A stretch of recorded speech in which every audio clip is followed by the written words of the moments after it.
Hey there, today we are joined by Pete and Andy of Fall Out Boy. And the reason why we're talking today is because you guys are putting out a new album. It's called So Much for Stardust. And I've heard it, I've been loving it, and I cannot wait to be able to talk to everyone else about it. But for now, maybe let's just talk about it ourselves here. So, what to me was really interesting listening to it was that overall, as a listener, it felt like a lot more rounded, maybe even more mature listening experience throughout than Mania. Was there anything in the recording process or conception process that you noticed was different? I mean, I feel like if you listen to Mania, that album sounds very frustrated. You know, I think we had gone from a couple of albums.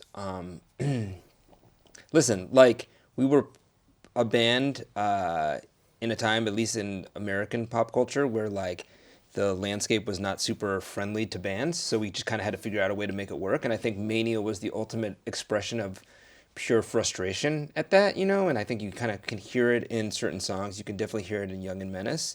It was a record that we made. That was a record we made like on the computer, quickly. And I think this one we took a longer time with. And also, listen, we see how it's all cyclical, you know, and I feel like, you know, my kids' friends now, they all like want to play guitar and that kind of stuff, you know, and so I think we were really open to the idea of embracing that, but in a way, like I think we made an album that is, if you listen to the whole record, I don't think it's a throwback album. I think some people maybe expect that it's going to be, but I think that there's things on it that we couldn't have done, you know, 15 years ago or whatever. Long answer, sorry. Long question anyway. Yeah, I mean, you've mentioned Young and Menace, for example, which I get the exact connection to that sort of feeling because it does sound pretty anxious the way it's like completely electronic and those little breakdowns in there as well, while the new album is a lot more orchestral. I think almost cinematic. Like it sounds like a film score. You even reference a bunch of film throughout. Yeah. How did that happen?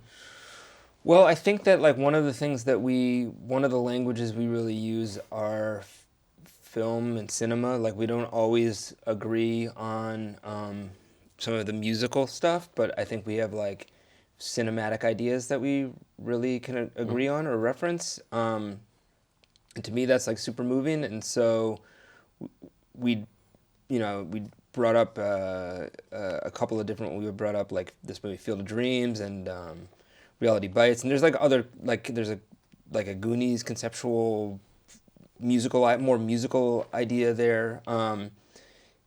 Yeah, and so like that was just like a natural progression, and you know, like I think Patrick's been into orchestral stuff and writing for strings, and so I think it was like just like kind of a natural progression for us here. Right, because Patrick has been scoring films and stuff as well, right? Or for TV at least. Yeah, I think both. I think. Yeah. Yeah.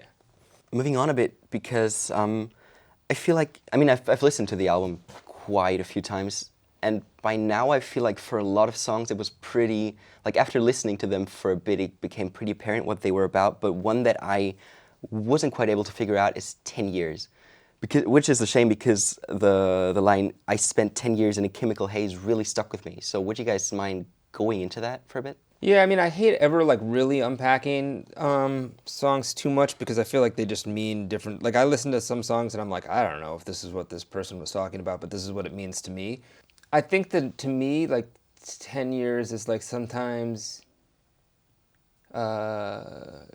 you look back on times when you didn't feel anything or were kind of numb, and you can look back on it in like a nostalgic way because it's really chaotic to have human feelings, you know what I mean? And sometimes it feels better to just cruise through life numb. But I mean, we're here for a very short time, so you definitely want to have the feelings and experience them.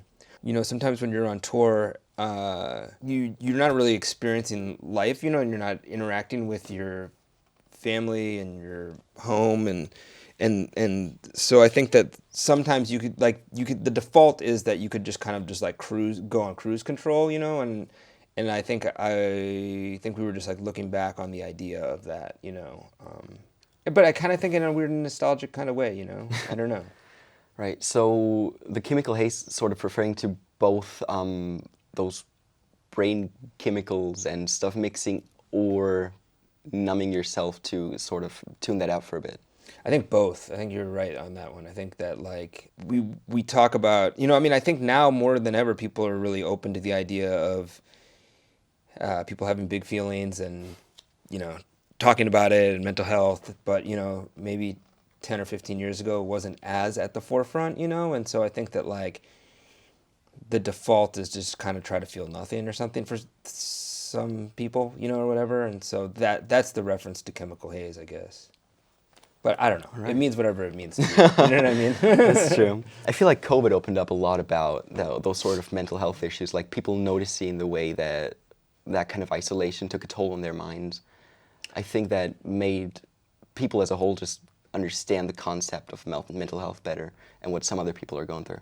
Totally. And I think that seeing that, you know, the interesting thing about like COVID to me was like people were like, the monoculture like cycled the same, right? So like the grocery store would be out of the same stuff every couple of months, you know what I mean? Like where it's like, oh, everybody's learning how to bake. Like now everybody's getting the Clorox wipes. Now you can't get, you know, and it was like everybody had like kind of like cycled up. And I think that it's a similar thing with like the mental health where you start to realize that most people have mental health struggles of some kind in their life. And so like it doesn't really, it's, I think you can feel less alone by seeing that other people are going through it as well.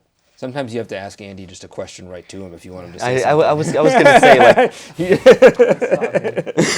like... I saw you look over at him. You just have to fire one off to him. All right.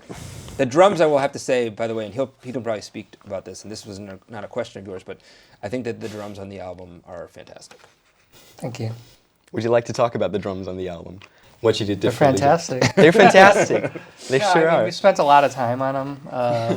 Which is a departure. There's definitely drums on the last few records, and a lot more than people think. But this record, working with Neil again, he's really a producer. Kind of pushes you to like play your best, like get the best performance out of you, which is always fun and nerve-wracking, especially after not doing it for a while with him, and especially after not really playing music with people for 2-3 years. So it was fun. And staying on topic, because I actually do have a question prepared for specifically you, Andy. Because out of all the members of Fall Out Boy, you are definitely the most politically outspoken, and you've played in all sorts of hardcore bands as well.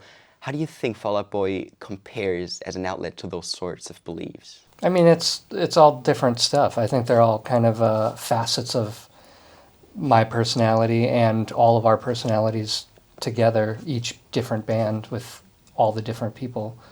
I guess I just don't separate it as much, The things I believe in politically are, more personal and don't really express themselves in any band fully, Mm-hmm. I think there's other bands I'm in that maybe talk about that stuff more, but I think Fall Out Boy does too in different ways that may not be as obvious. I think about it like with kind of in a way that like if you think about like someone like Spielberg or something, like you could be like, why doesn't this guy just make like shark movies all the time? But it's like you don't, because you're an artist and you're a person and you have various interests, and so like you go through life and experiment and do different things, and you let somebody else make Jaws 3.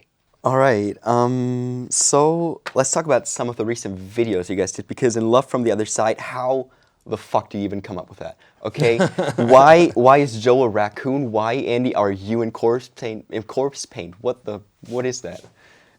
I'll let Andy answer his part, but well, I mean, with Joe, obviously, like Joe was taking like a break from the band, and kind of on a mental health journey that he's spoken about and you can see on his Instagram, and but so we just wanted to come up with a creative way to have him be involved, and maybe he was in the raccoon suit. I don't really know, but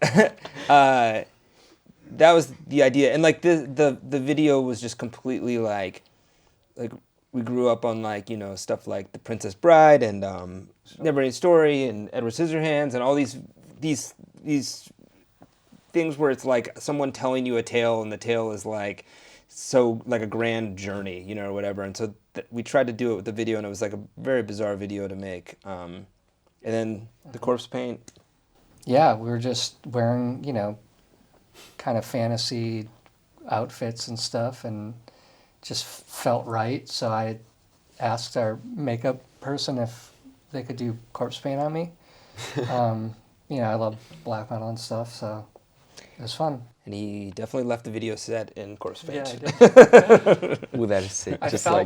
Just went to a vegan pizza place out there. Nice. So similar. Kind of. Depends on the scene. Yeah. Right. The Heartbreak Feels So Good video. How did you convince Rivers Cuomo to just look at you guys and go, fuck these guys? Because that seemed very off-brand for him. I think that Rivers has, like, from being on tour with him with Hella Mega, he has like a pretty fantastic left of center dry sense of humor. And so sometimes it's hard to tell kind of when he's joking and when he's just like delivering something that, like it's we would be doing press together and I was like, I don't know if he's like messing with me right now or not messing with me right now. And so he was just game to kind of do whatever for the video. I honestly think that like he ad-libbed. He like did his lines kind of on his own. I'm pretty sure. Oh shit! Yeah. Wow. Moving on. There has been a lot of talk about an emo-revival recently. I'm sure you guys have talked about quite a bit as well. With people like MCR coming back, you got Avril Lavigne, and you got so many of those new artists who grew up listening to you guys, among others, and like doing music within that same realm from 20 years ago. How does it feel to you guys who never really went away to just be watching all that? I mean, it's really interesting. Like, definitely my friend who was in hair metal bands is like this, like said 20 years ago, he's like, this is going to happen for sure. Cause it happened kind of with hair metal, Mm-hmm. It was hard to believe back then. Because like back then when you got called emo or whatever, it was like not very cool. You know what I mean? Like no one was like, oh, we should like be called emo or whatever. But I think that it's very cool to see the culture reimagined, and whether it's, I don't know, like Lil Uzi or, I don't, whoever, like I just think that it's very interesting to see it like being kind of reimagined and in an exciting way. And, sometimes people are like, oh, it's crazy, like, like, this band you played with are like legends or whatever, and it's just like strange, but then you do realize that it's been like 20 years or whatever, It's cool. It's like, it's been a bit of it's like a little bit of a conundrum for us, because it's like, I would imagine that it's similar to when us and My Chemical Romance and Panic and whatever first came out, and like Green Day was around, and they'd been around for, 15 or 20 years, 15 years maybe, and they could have just made like music like us, but instead they kind of made this stuff that was like adjacent to it, but reminded people how much like they were Green Day or whatever. And so like I think we've kind of tried to approach it like that, like we don't want to just do like if we just did like Sugar We're Going Down Part 2, it would just not work. You know what I mean? It would come off strange, And so like just finding like what is our path here has been interesting. So is that something you're trying to adapt to as well, like doing something that is in a certain way adjacent to the way that emo music, or whatever you want to call it, has evolved over the past couple of years?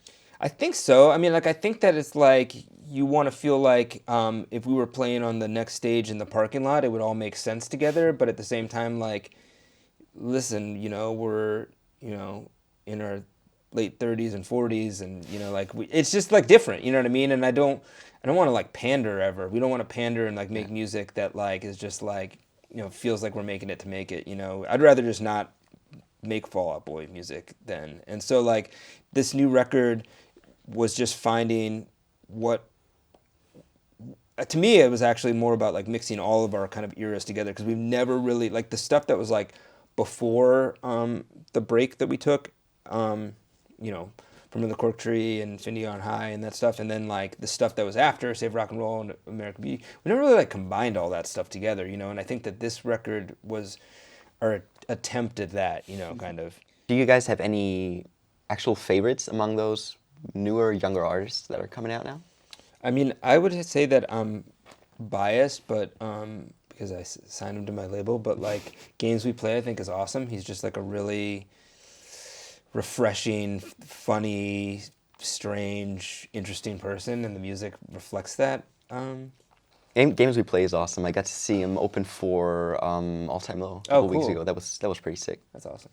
Do either of you have an unpopular song of yours that you would like to play live more, but for some reason it doesn't resonate as much with the audience? I can't think of like a specific song. We played this medley when we kind of first came back from a break, and I was like, this medley's gonna go off like it was like Mr. Brightsides or something. Like I thought it was like, you know, or Mr. Brightside. Yeah, Mr. Brightside. I thought it was, you know, like I was like, this is gonna go off, and like parts of it went off a little bit.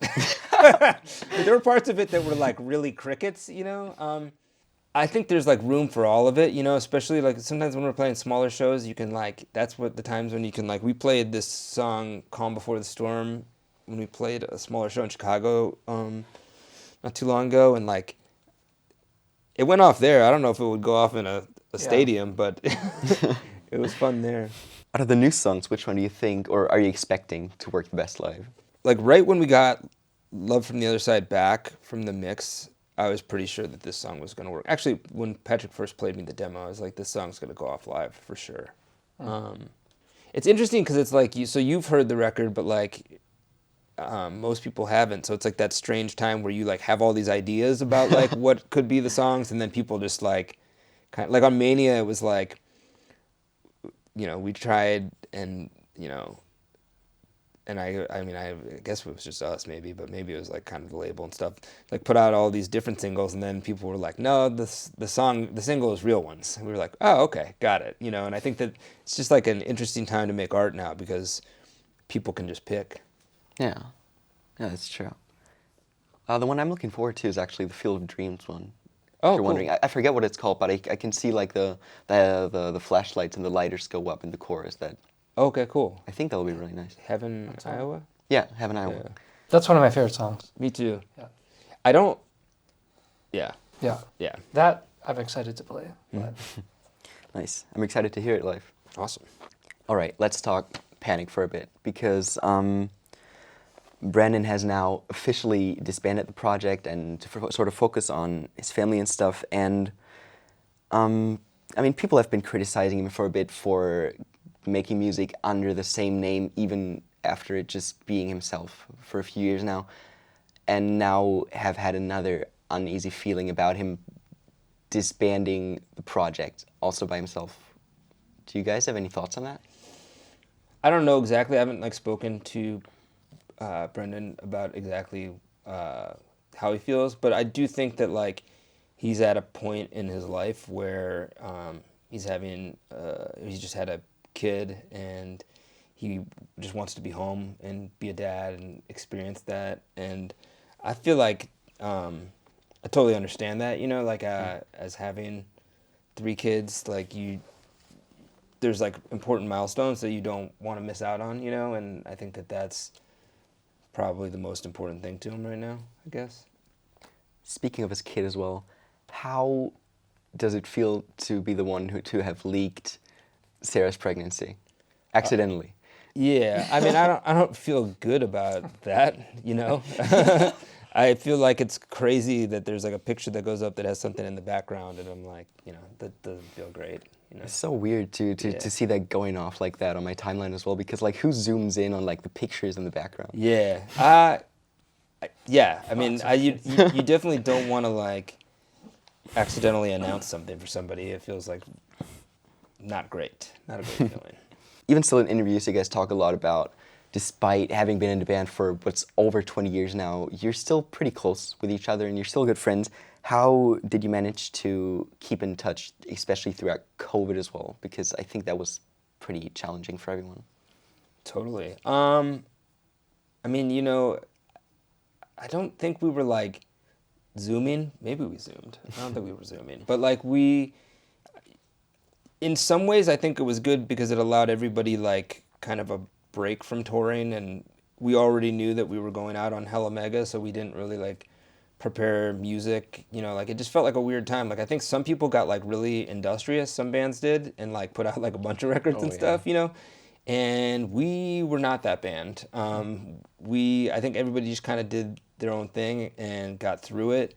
But like we have a nice friendship where it can just like pick up where it left off, it's like similar to like siblings, I guess, or something, like you just, it just picks up where it was, it's not, you don't really have to like check in every single day or something like that because we've just known each other for so long. I think it happens naturally too. Like, you watch some show and so you're like, dude, did you see this? Or, whatever, read some book or something. And then, so it's a more organic way to check in instead of, just constant calls on the schedule, as well as what, I want to second what he said. It was a good reset to kind of come back more excited even, I think that's what, really nice. How we do it. Like we're able to be excited about tours and doing albums together and all that stuff still.